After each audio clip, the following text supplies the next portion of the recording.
잘 아시는 내용들이기 때문에 뭐 구체적으로 내용 자체에 대해서는 말씀을 드리지 않아도 잘 아실 줄로 믿습니다.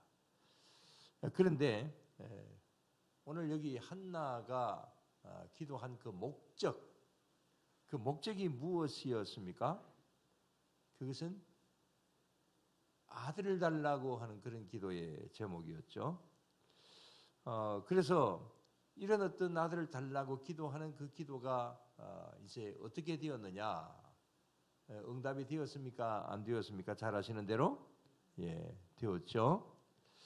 그러면 어떻게 해서 이렇게 응답을 받게 되었을까라고 하는 것을 이제 살펴본다고 한다면, 먼저 이 한나가 기도한 기도의 종류들을 한번 나열을 해 본다고 한다면 네 가지 모습이라 이렇게 볼 수가 있습니다. 먼저 10절에 있는 내용입니다. 자, 다 같이 한나가 마음이 괴로워서 여호와께 기도하고 통곡하며 그랬습니다. 통곡하며 기도했더라 그랬습니다. 이것을 전에 그 토설기도라고 하는 그런 말씀으로 드렸던 적이 있습니다. 그 다음에 13절에 보면 어떻게 기도를 하고 있습니까? 13절에 한나가 속으로 말하며 입술만 움직이고 음성은 들리지 아니하므로 엘리는 그가 취한 줄로 생각한지라 그랬습니다. 자, 앞에의 기도가 그야말로 통성으로 기도하는, 또 통곡하면서 기도하는 기도라고 한다면, 여기 13절의 기도는 어떤 기도입니까? 입술로만 기도하는 그런 기도입니다. 우리 흔히 하는 말로 묵상 기도하고 있다, 조용하게 기도하고 있다, 뭐 이렇게 볼 수가 있죠. 그 다음에 이 전체를 내용적으로 본다고 한다면 서원 기도를 하고 있습니다. 자, 11절 말씀을 보면 11절에 그 중간 이하에서 봅시다. 주의 여종에게 아들을 주시면 내가 그의 평생에 그를 여호와께 드리고 삭도를 그의 머리에 대지 아니하겠나이다. 그래서 뒤에는 하나님께서 이렇게 해주시면 내가 이렇게 하겠습니다 라고 하는 서원 기도를 하고 있습니다. 자, 그 다음에 또 어떤 기도를 하고 있느냐? 3절 말씀을 보면, 오늘 3절을 보지 않았습니다만은 1장 3절을 봅시다. 이 사람이, 자, 저기 있습니다. 이 사람이 매년 자기 성읍에서 나와서 실로에 올라가서 만군의 여호와께 예배하며 제사를 드렸는데 엘리의 두 아들 홈니와 비느하스가 여호와의 제사장으로 거기에 있었더라 그랬습니다. 자, 이 사람이 매년 자기 성읍에 나와서 어디로 올라가서? 실로에 올라가서 그랬습니다. 자, 여기 7절에도 보면은 매년 한나가 여호와의 집에 올라갈 때마다 그렇게 되어 있죠. 자, 실로에 올라갔다. 저 실로가 무엇이겠습니까? 실로가 어딜까요? 저기는 전통적으로 저 실로는 여호와의 성전이 있던 곳입니다. 이때는 이제 성막의 개념이죠. 그래서 실로에는 항상 제사장이 있습니다. 이때의 제사장, 아주 유명한 제사장이 누굽니까? 오늘 여기 말씀에 나오는 엘리 제사장이죠. 그래서 여기 보면 매년 올라갔다. 물론 이스라엘 백성들은 절기 때가 되게 되면 그러면 이제 성막이든 성전에든 이제 올라가죠. 그런데 여기 이 한나는 뭐 가족들과 함께 가기도 했겠습니다만은 매년 실로에 올라가서 거기에서 이런 기도를 드렸다라고 하는 것을 볼 수가 있습니다. 물론 집에서 늘 기도했겠죠. 그러나 이때는 뭐 성전의 개념이기 때문에 한 번씩 올라가면 정말 하나님을 뵌 듯이 하면서 이렇게 열심으로 기도하는 이런 가운데 있었던 것이죠. 이것을 한마디로 말하면 끈질긴 기도다. 실망하지 않고 뭐 1년 2년 기도했다고 해서 안 되었다고 해서 실망하는 것이 아니라 끈질기게 기도했다. 그래서 한나의 기도는 그런 성격이 있다라고 하는 것을 볼 수가 있습니다. 아무튼 이렇게 기도하다 보니까 이 모습을 본 엘리 대제사장이 처음에는 어떻게 보았다고 했습니까? 술 취한 여자가 와서 술 주정을 하고 있구나. 그렇게 생각을 했죠. 그래서 왜 당신이 성전에 와가지고 이렇게 술 취한 그런 행동을 하면서 술이 취해가지고 이렇게 하느냐. 그렇게 말을 하기도 했죠. 그러나 사정을 돌아보니까 그게 아닙니다. 그래서 이제 엘리 대제사장은 뭐라고 이야기를 했습니까? 당신의 기도가 이루어질 거다. 이렇게 이제 이야기를 하고 축복 기도를 해줍니다. 결과는 어떻게 되었습니까? 18절 말씀에 보면, 자 18절에 다 같이 이르되 당신의 여종이 당신께 은혜 있기를 원하나이다 하고 가서 먹고 얼굴에 다시는 근심빛이 없더라. 그랬습니다. 이 한나가 마음에 평안함을 가지게 된 거죠. 엘리 대제사장이 기도를 해주고 또 그 기도를 받고 난 다음에 마음에 평안함을 얻었다. 그랬어요. 그리고 나중에 정말 기도가 이루어져서 아들을 낳습니다. 그 아들이 누굽니까? 사무엘이죠. 예, 사무엘을 낳게 됩니다. 그래서 어떤 면으로 기도를 했든 이 한나의 기도는 이루어졌다, 응답받았다. 이 사실을 말씀을 통하여서 볼 수가 있습니다. 자, 그런데 여기 이 한나가 이렇게 기도하는 뭐 어떤 모양으로 기도를 했든지 한 4가지 정도의 기도를 말씀을 드렸습니다만은 그 기도의 중심에는 무엇이 있었을까? 오늘 여기 한나의 기도할 때의 그 마음의 중심에는 뭐가 있었을까? 자, 10절에 보면은 마음이 괴로워서 그랬습니다. 11절에 보면은 여종의 고통을 돌아보시고 15절에 보면은 나는 마음이 슬픈 여자다. 또 16절에 보면은 나의 원통함과 격분함이 많다. 그렇게 표현을 하고 있습니다. 그 다음에 15절 마지막에 보면은 여호와 앞에 내 심정을 통한 것, 이런 또 말씀이 있습니다. 자, 이 한나의 마음속에는 나중에 뭐 평안함을 얻었다 그 이전에 정말 그의 마음속에는 괴로운 심정이 있었던 것이죠. 그래서 이 괴로운 심정을 하나님 앞에 기도로 다 이렇게 이제 통해 자복하면서 다 털어놓습니다. 이것을 아까도 말씀을 드렸고 전에 말씀을 드렸습니다만 토설기도라 이렇게 말을 하죠. 그래서 토설하면서 기도하는 이 한나의 마음 중심에는 간절함이 있었던 것이죠. 우리 전에 간절함의 기도에 대해서 말씀을 드린 적이 있습니다. 그래서 이 간절함이 엘리 대제사장에게 들려지게 되고 그 다음에 하나님의 마음을 움직이게 되었다.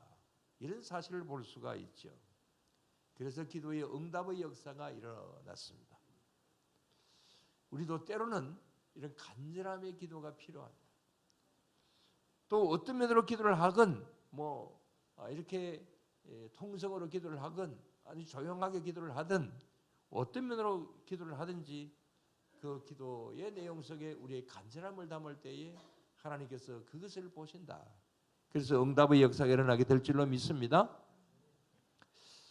그 다음에 아까 여러 가지 기도를 말씀을 드렸습니다만은 조금 더 구체적으로 본다고 한다면 11절에서 서원 기도를 볼 수가 있습니다. 자, 서원 기도가 뭡니까? 아까도 말씀을 드렸습니다. 하나님이 이렇게 해주신다고 한다면 저는 하나님께 이렇게 하겠습니다. 그렇게 약속의 기도이죠. 자, 성경에는 이런 기도가 많이 있습니다. 창세기 28장에 보면 야곱의 기도가 그렇죠. 자, 야곱이 어떻게 기도했습니까? 뭐 서원 기도를 몇 번이나 했습니다. 자, 베델에서 어떻게 기도합니까? 내가 고향으로 돌아오면 다시금 돌아오게 해 주신다고 한다면 나는 하나님 앞에 이렇게 하겠습니다. 약속을 하죠. 어떤 약속들을 합니까? 11절을 드리고 그 다음에 또 이곳에다가 무엇을 짓겠다? 하나님의 성전을 짓겠다. 그렇게 약속을 합니다. 또 그 다음에 야복 강가에 그야말로 환도비가 부러질 정도의 천사와 씨름하면서 기도를 드렸던 것도 그것도 서원하면서 기도를 드리는 겁니다.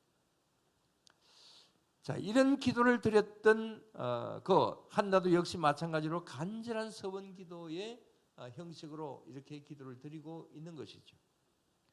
자, 이런 기도는 뭐 전에도 말씀을 드렸습니다만 함부로 할 기도는 아닙니다. 이건 약속을 지켜야 되는 것이기 때문에 혹시 약속을 지키지 못할 수도 있기 때문에 이것은 뭐 함부로 할 기도는 아니겠고 위급한 상황이나 뭐 이런 때에는 또 이런 기도를 하는 것도 좋겠죠. 아무튼 서번 기도를 하든 하지 않든 간에 이렇게 간절하게 하나님 앞에 매달린다라고 하는 사실은 굉장히 중요한 겁니다. 그 다음에 한나의 기도는 아까 말씀을 드렸는데 끈질긴 기도였다. 이런 말씀 드렸습니다. 3절 아까 말씀을 드렸죠. 매년 실로에 올라가서 자, 이런 어떤 끈질기게 기도하는 거 이게 참 중요하죠. 뭐 한 달 기도했다고 해서 그냥 포기하는 것이 아니라 또 2달 기도했는데 이루어지지 않아서 포기하는 것이 아니라 계속해서 기도하는 것 이것이 하나님의 마음을 두드린다. 이런 사실들을 이제 말씀을 드릴 수 있습니다. 저는 돌아보니까 요즘 제가 참 과거를 많이 돌아봅니다. 돌아보니까 제가 열심히 기도한 그런 목사는 참 아닌 것 같습니다. 뭐 여러분들 잘 아시다시피 또 그 다음에 아주 뭐 통곡을 하면서 기도를 한다라든지 뭐 이렇게 기도하는 것도 사실은 아닌 것 같고 그러나 저는 끈질기게 기도하는 면은 있었다. 이렇게 말씀을 좀 드려봅니다. 그것은 뭐 제가 어떤 기도의 내용들 한 5가지 기도의 제목을 가지고 계속해서 기도한 것이 있었는데 뭐 요즘 잘하지는 않습니다만은 그러나 그 평생을 목회를 시작하면서 계속적으로 기도했던 것인데 한 5가지 정도쯤 됩니다. 그걸 무려 한 30년 정도 계속하고 있었던 것 같습니다. 그런 끝까지 기도하는 어떤 그런 기도 뭐 그런 가운데서 뭐 이루어졌다 응답받았다 이렇게 이야기를 하면 뭐 여러분들 좀 그러시겠습니다만은 그러나 기도를 보면 이런 기도가 통했다 이렇게 이루어졌구나 그렇게 간증할 수 있는 이제 일들은 많이 있습니다. 아무튼 어떤 기도이든지 간에 이렇게 중심에 하나님을 바라보고 그야말로 간절한 마음을 가지고 나아갈 때에 우리의 기도는 이루어진다. 여러분들 이 사실을 분명히 믿으실 수 있게 되기를 바랍니다. 근데 참 아쉬운 것은 점점 이런 기도가 사라져가고 있다는 것이 참 안타깝습니다. 흔히들 말합니다. 기도의 야성이 죽어버렸다. 기도의 야성이 사라졌다. 정말 하나님 앞에 끈질기게 기도하거나 또 그 다음에 뭐 열심으로 하나님 앞에 매달리거나 이런 야성의 기도가 사라졌다. 금식 기도가 사라졌습니다. 철야 기도가 사라졌습니다. 릴레이 기도하는 것, 작전 기도하는 것도 뭐 거의 사라져가고 있습니다. 아마 편안하기 때문에 그런가 시대가 정말 우리의 이 열정적인 어떤 그런 믿음을 점점 잠식시켜져 가고 있는 그런 가운데 있다. 이런 사실들을 참 생각을 하면서 모이면 이런 면으로 좀 한탄을 할 때가 있습니다. 요즘은 야성의 기도가 사라졌다. 야성적인 열심도 사라졌다. 뭐 이런 이야기를 많이 합니다. 그러나 저희들 목회자들도 이런 비판은 하지만 또 그런 면으로 이렇게 한탄은 하지만 또 저희들 스스로가 이런 면으로 나아가지 못하고 그냥 좌절하거나 그 다음에 또 이런 면으로 역시 마찬가지로 밋밋한 어떤 그런 신앙생활을 하고 있는 것이 아닌가 자성을 할 때가 많이 있습니다. 그래서 저도 역시 마찬가지로 이 한나의 기도 속에서 이런 것을 배우고자 이런 말씀들을 드립니다. 뭐 전에는 몰랐던 것도 아닙니다만은 잘 알고 있으면서도 한나의 기도를 다시 한번 돌아보면서 이런 어떤 야성의 기도가 있어야 되지 않겠는가 이런 생각을 가져봅니다. 아무튼 한나의 기도가 응답이 됩니다. 자, 첫째 응답이 어떤 것입니까? 아까 18절을 말씀을 드렸습니다. 다시 한번 봅시다. 이르되 당신의 여종이 당신께 은혜 있기를 원하나이다 하고 가서 먹고 얼굴에 다시는 근심빛이 없더라. 아직까지 아들을 낳은 것은 아닙니다. 그러나 이 한나의 마음속에 굉장히 큰 응답을 받게 됩니다. 그 뭐냐면은 근심빛이 없어졌더라. 여러분 아까 말씀을 드렸습니다만 여기에 이 한나의 마음속에 어떤 것이 있었다 그랬습니까? 아까 말씀을 드렸죠? 한나의 마음속에 10절에 마음이 괴로웠다. 11절에 여종의 고통을 돌아보시고 고통이 마음속에 있습니다. 15절에 나는 마음이 어떤 여자? 마음이 슬픈 여자다. 자기 스스로가 그렇게 이야기했지 않습니까? 16절에 나의 원통함과 격분함이 많았다. 여호와 앞에 내 심정이 통한다. 뭐 이런 어떤 괴로운 심정이었습니다. 그러나 그 괴로운 마음들이 어떻게 되었다고요? 어떻게 되었다 그랬습니까? 얼굴에 다시는 근심이 없었더라. 근심이 사라졌습니다. 여러분 이것이 내적인 치유죠. 이것이 내적인 면으로 다 이것이 염려와 걱정, 근심이 사라져버렸다. 이게 얼마나 귀한 일입니까? 어떤 내가 기도하던 어떤 그 목적이 아직까지는 이루어지지 않았다 할지라도 또 뭐 지금 현재 이 입장에서는 이 현실에서는 아들을 낳을 것이다 라고 하는 어떤 그런 엘리 제사장이 이야기는 하긴 했지만은 그는 아직까지 이루어지지도 않았습니다. 그렇지만 이 한나의 마음속에 모든 것이 염려와 걱정, 근심 다 사라지고 이것만 해도 얼마나 큰 은혜입니까? 이것만 해도 얼마나 큰 하나님의 복입니까? 그래서 한나의 마음 가운데 평안함이 왔습니다. 두 번째로 주신 기도의 응답이 뭡니까? 한나의 가장 간절한 기도의 제목, 잉태의 기쁨이 옵니다. 한나의 태의 문을 열어주셨습니다. 20절 말씀 보지 않았습니다만 다 같이 한나가 임신하고 때가 이름에 아들을 낳아 사무엘이라 이름하였으니 이는 내가 여호와께 그를 구하였다 함이더라. 예, 그랬습니다. 여러분 사무엘이라고 하는 이름의 뜻이 뭔지 아십니까?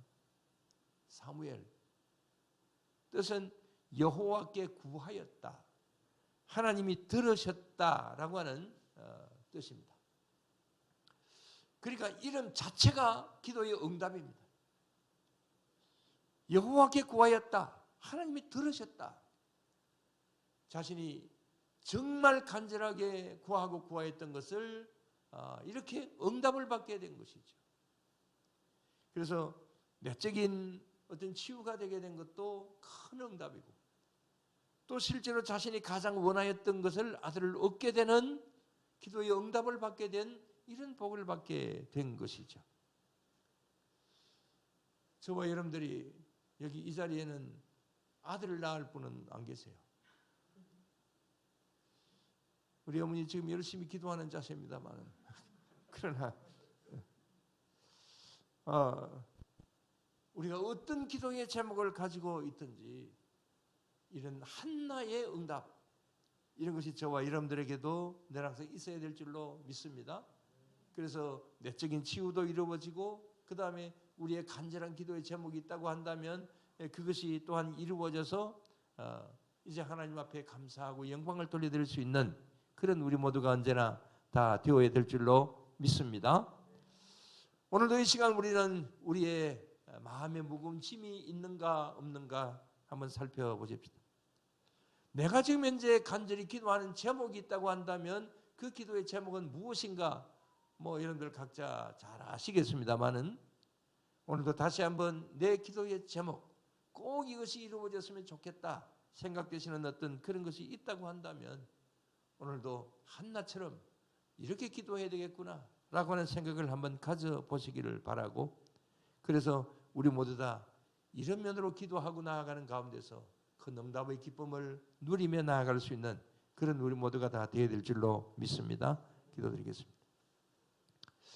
하나님 아버지 감사를 드립니다. 오늘 여기 한나를 통하여서 한나가 어떻게 기도했으며 또 한나는 어떤 기도의 응답을 받았는가 이런 사실들을 오늘 볼 수 있게 하시니 감사를 드리옵나이다. 하나님 저희들은 한나의 기도도 잘 알고 있고 야곱의 기도도 잘 알고 있고 믿음의 선진들의 기도를 우리가 잘 알고 있습니다마는 주님, 때로는 우리가 아는 그 수준에만 그쳐 있을 때가 있습니다. 그것을 저희들이 실질적인 그런 생활로 옮기지 못하는 그런 가운데 있을 때도 많이 있습니다. 주님, 이러한 우리의 부족함을 주님께서 용서하여 주시옵시고, 우리들도 우리의 기도의 제목이 있다고 한다면은 그 기도의 그 제목대로 하나님 앞에 간절히 구할 수 있는 저희들이 되게 하여 주시옵소서. 때로는 야성의 기도를 회복하게 하여 주시옵소서. 그래서 하나님 앞에 간절히 매달릴 수 있는 저희들이 되어서 어떤 모양으로든지 하나님께서 응답하여 주시는 응답의 역사가 우리 모두에게 일어나게 하여 주시옵소서. 언제나 이러면으로 우리 모두 위에 함께 하시는 은혜가 있게 하실 줄로 믿사오며 예수님 이름으로 기도드리옵나이다.